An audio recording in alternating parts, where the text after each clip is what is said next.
Dans le monde du cinéma, il y a un petit nouveau qui fait beaucoup de bruit. Il rafle la mise aux cérémonies de récompense et vient bousculer les manières de faire d'Hollywood. Civil War, Lady Bird, The Brutalist, ces films, ils vous disent certainement quelque chose. En tout cas, ils ont un point commun, leur producteur, A24. Mammouth.media. Au départ, A24, c'est trois potes, Daniel Katz, David Finkel et John Hodges, qui sont pas vraiment d'accord avec les façons de faire hollywoodiennes, mais aussi avec celles des autres studios indépendants, qu'ils jugent beaucoup trop orientées vers la rentabilité économique. En 2012, ils créent alors leur studio, avec un but assez simple, remettre l'accent sur les désirs des réalisateurs. Très vite, leur approche plaît et paye. En 2024, le studio est valorisé à plus de 3,5 milliards de dollars. En à peine 12 ans d'existence, il cumule 50 nominations aux Oscars pour une vingtaine de victoires. Mais comment un studio indépendant, né il y a à peine quelques années, est-il arrivé à rassembler un public aussi large? C'est quoi la recette d'A24? La première force du studio, elle réside dans ses choix artistiques. Miser sur des cinéastes indépendants et leur offrir une liberté et une confiance bien supérieure à celle des grands studios classiques. C'est cette méthode unique qui permet des récits singuliers et une grande diversité cinématographique. Horreur avec Hereditary, drame adolescent avec Euphoria, ou thriller avec Uncut Gems. You having a good time? Yes.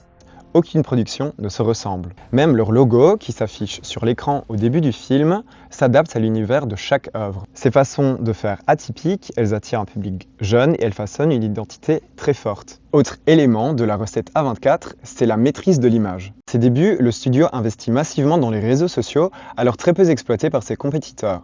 Avec une esthétique léchée, un marketing très bien calibré et une promotion qui casse les codes, le studio est arrivé à construire une image assez forte. Par exemple, pour la sortie d'Ex Machina, le studio crée un faux profil Tinder d'Ava, le robot du film, qui interagit avec des internautes avant de révéler qu'elle n'était pas humaine. Pour Matérialiste, qui m'enseigne une entremetteuse de luxe qui évalue ses clients en fonction de leur valeur marchande, A24 s'est associé à la Bourse de New York afin de créer un site web où les hommes pouvaient également calculer leur propre valeur marchande.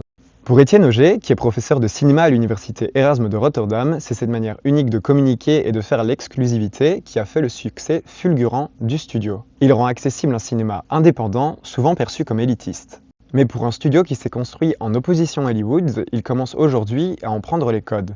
A24, c'est aussi des vinyles, des podcasts et des t-shirts, des produits dérivés qui ramènent plusieurs dizaines de millions de dollars au studio. Ce succès, il se ressent dans les cérémonies de récompense. Oscar du meilleur film international pour The Zone of Interest, 3 statuettes pour Moonlight, 2 pour The Whale et 7 pour Everything Everywhere All at Once. Au final, la stratégie d'A24, elle porte ses fruits, une grande liberté artistique, une variété impressionnante de films, une communication qui casse les codes et des produits dérivés qui marquent. Dans un monde saturé de blockbusters et de grosses productions commerciales, A24 continue de se distinguer et de rassembler des fans qui trouvent encore et toujours ce petit quelque chose qui fait toute la différence. Chut, ça va commencer.